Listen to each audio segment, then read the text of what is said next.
Até pensando em outras profissões, cara, a gente faz o que as outras profissões fazem. Por exemplo, mecânico. O mecânico gosta de ter carro, ele gosta de ter ferramenta. Exato, verdade. Entendeu? Verdade. Não, mas e um contador? E um contador? Gosta do quê? Livro caixa. Contábil. Livro caixa. Vai na casa dele. Não parece algo muito legal. Me desculpem, contador, mas eu não vejo um pouco de tesão, né?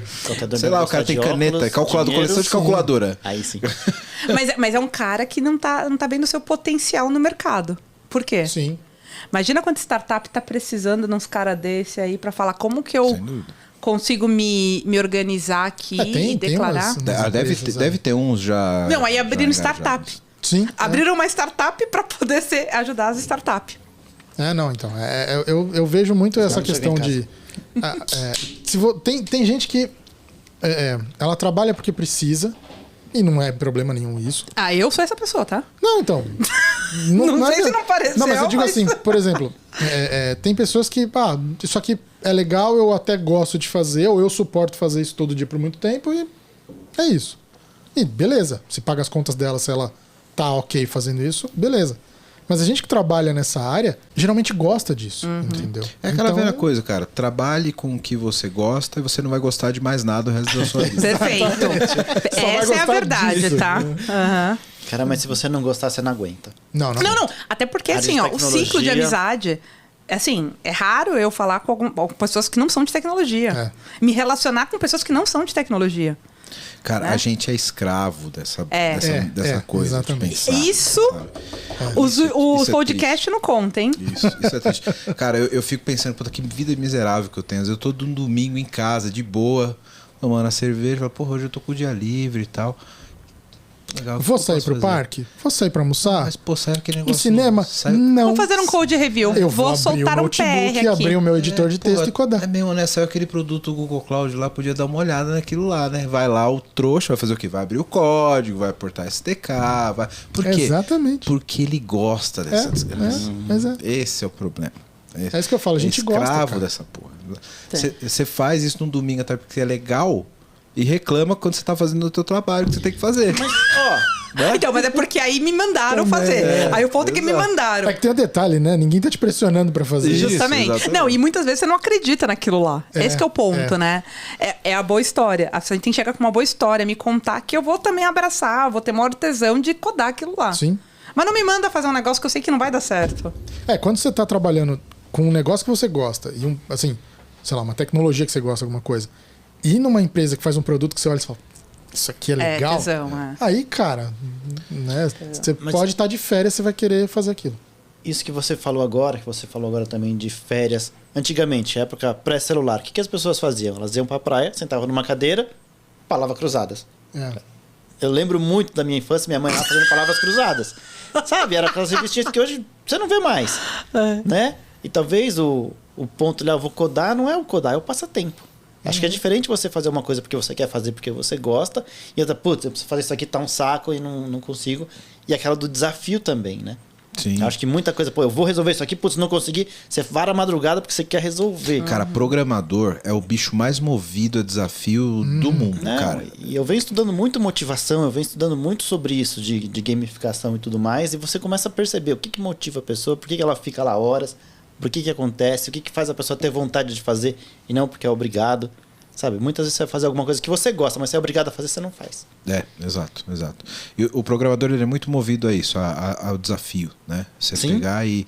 resolver o problema, quebrar a cabeça, Isso. E tanto que esse perfil, cara, você dificilmente ensina um bom desenvolvedor, ou um desenvolvedor que já é maduro, já é pleno, sênior, ele nunca consegue aprender algo novo se não for direcionado ao que ele está de fato realizando.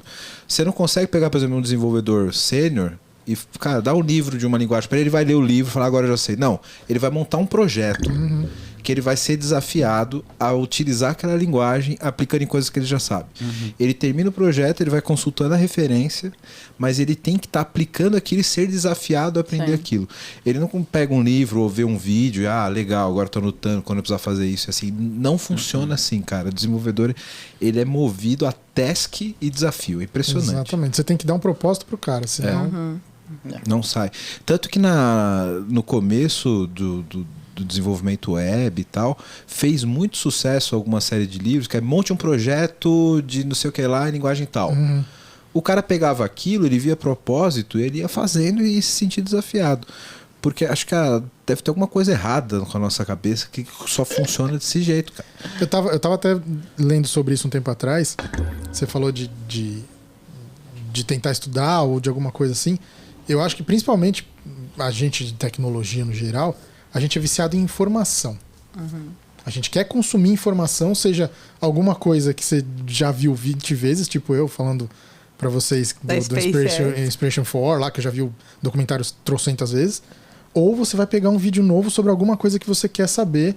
E às vezes você tá no domingo à tarde lá, sem fazer nada, aquele baita solzão, você fala, tá, vou fazer o quê? Ah, putz, eu vi um artigo que eu quero ler. Você vai correr atrás. Porque parece que sua cabeça parada tem alguma coisa errada ali, entendeu? Será que é só pela informação ou é pela criação também? Acho que gostar de criar, de produzir. Um pouco dos dois. Também. Que nem o pintor. Imagina o pintor pintar 200 vezes o mesmo quadro. Vai chegar uma hora que ele vai falar, putz, que saco. Agora... Mas o programador, cara, ele é um acumulador de informação útil e inútil. Isso é impressionante. Você pode conversar com qualquer programador hoje de TI, da área técnica, o cara é um poço de conhecimento inútil. Mano, cultura inútil. E a memória é desgracente. Coisas úteis também, mas tipo... ele sabe, só não sabe onde vai aplicar aquilo. Isso, mas porra, é legal, eu olhei aqui. Eu tenho um problema, por exemplo, toda vez que eu vou numa consulta médica, o cara passa lá a receita e tal. Cara, chega em casa, eu vou no Google, eu vou na fórmula química do negócio. Vai me acrescentar alguma coisa na vida? Não, mas um link chama o outro, que chama o outro, que chama o outro, que chama o outro, que chama... Daqui a pouco eu tô na videoaula do faculdade de medicina que o cara aprende sobre aquela parada. Você tá lendo um artigo que foi publicado há 2 semanas atrás. Curiosidade. Uma coisa vai puxando. Eu só queria saber se o remédio tá certo porque eu tô sentindo. Mas quando... Até esqueceu da dor. Isso, quando você vê, você tá olhando lá e você vai acumulando tudo aquilo de uma forma que você não vai usar pra porra nenhuma, mas é legal. Eu tenho um exemplo inútil aqui, mas eu até hoje gosto de ler revista em quadrinhos, né? Quase 40 anos nas costas, revista em quadrinhos, mas tudo bem.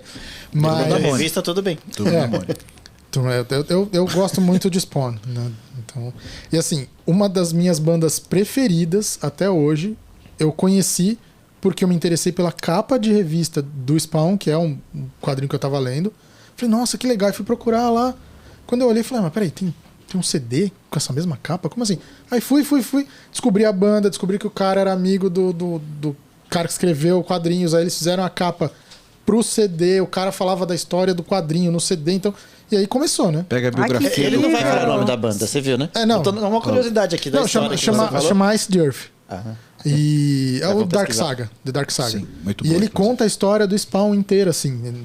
Inteira não, mas desde o começo, né? Se você pegar os quadrinhos, você vê várias ligações das músicas com os quadrinhos. Tem easter egg nos quadrinhos. Cadê o... Então, e por que não tem desenvolvedor pagodeiro?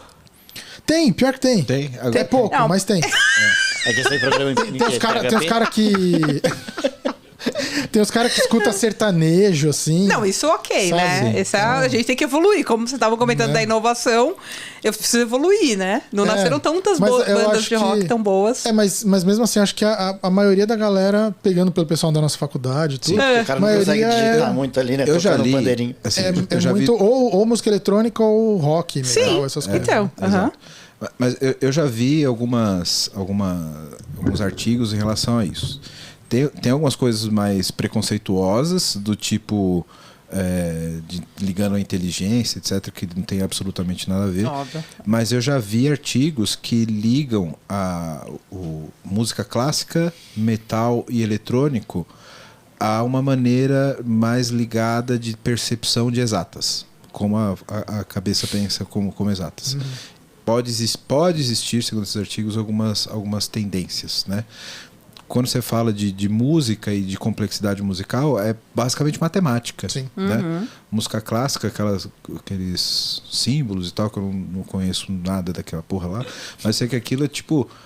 Símbolos das notas, você fala. Isso, as notas. Chama nota. Isso, obrigado. Dó, ré, mi, fá, sol, lá, si. Isso, exato. Isso. Aquilo é quase uma equação, né? Sim. Então, tem um quê de exatas na organização musical.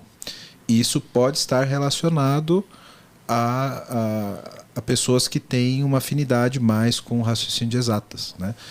Mas é muito não há nenhuma convenção científica a respeito disso, mas existem alguns estudos que correlacionam, né? Pô, demais isso aí. Sim. Há muito tempo atrás, eu tava conversando com um amigo meu, e aí eu até brinquei com ele que tem 3 áreas que eu acho muito, muito legais e que acho que tem muito a ver com a nossa área de exatas, assim, né, na verdade. Apesar de algumas delas não... Na verdade, acho que uma só que tem muito a ver, mas... Mas assim, se você pegar, por exemplo, músico. O músico é um cara que estuda músico mesmo, né? Não o cara que só vai ali no final de semana e toca alguma coisa e já era. Não que o cara não seja, mas geralmente o pessoal... Músico profissional, que não ele um senta, hobby. ele aprende questão de métrica musical, dinâmica, nota e tudo mais. E aí é o que você falou, eu toco bateria, eu fiz 1 ano de conservatório de bateria.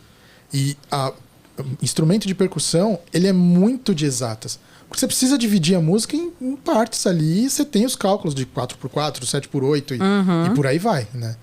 Então, acho que tem muito a ver essa questão de música com a galera de programação. E até se você parar pensar no fluxo, você divide os tempos. Sim. Cara, é tipo um for dentro do outro, sabe? Sim.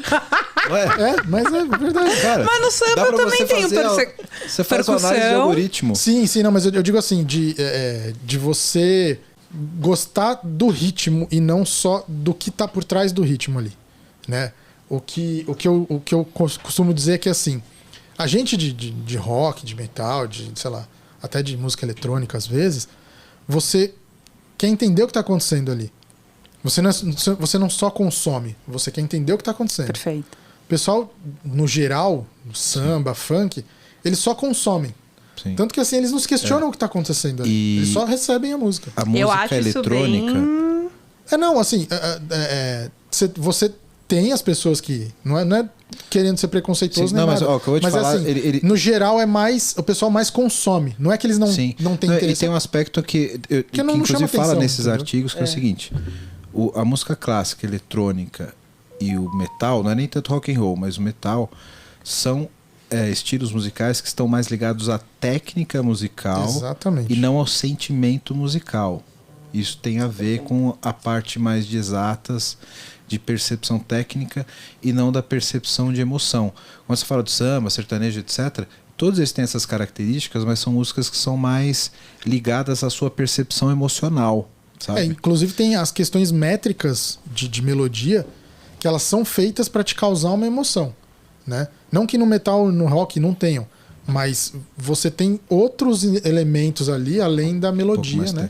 Claro, vai ter muita gente agora xingando a gente, porque somos 2 metaleiros falando disso. Exatamente. Né? Mas fica aqui, se você comenta aqui, que ajuda a engajar o vídeo. Mas, por exemplo, pegando uma coisa que não é metal e que se você parar para tentar entender aquilo, é muito mais complexo, não é uma música que você sente, sei lá, você tá olhando pra praia ali, tomando uma cerveja, você vai escutar. Por exemplo, o Yamandu Costa, que é um violonista brasileiro do Rio Grande do Sul. Cara, é excepcional, ele é técnico pra caramba. E não é rock, né? Então, só que eu brinco que isso daí é música pra músico, porque você precisa entender o que tá acontecendo ali. Ou jazz. O jazz é o exemplo mais clássico que tem. Não, jazz é caos musical. Exatamente. Você pegar os álbuns do Coltrane lá, né? Então... Mas tem muita coisa aí também que é o humor da pessoa, né? Você não vai conseguir escutar aquela mesma coisa o tempo todo. Às vezes você tá mais triste, às vezes você tá mais alegre, às vezes você tá... Então muda. Talvez mesmo dentro de um mesmo estilo, ainda tem um pouco... Às vezes você quer escutar um metal pesadão, você tá mais de uma rock ballad ali. Sim, tá apaixonadinho no fim de semana. Mas tá tudo meio dentro do mesmo, né? Sim, mas acho que isso tem a ver também com as suas ondas cerebrais, com o jeito que você tá se sentindo. Tem. Música clássica também tem muito disso. Pode ser que isso se associe realmente com o tipo de coisa que você tá emitindo ali, o amor que você tá colocando no código.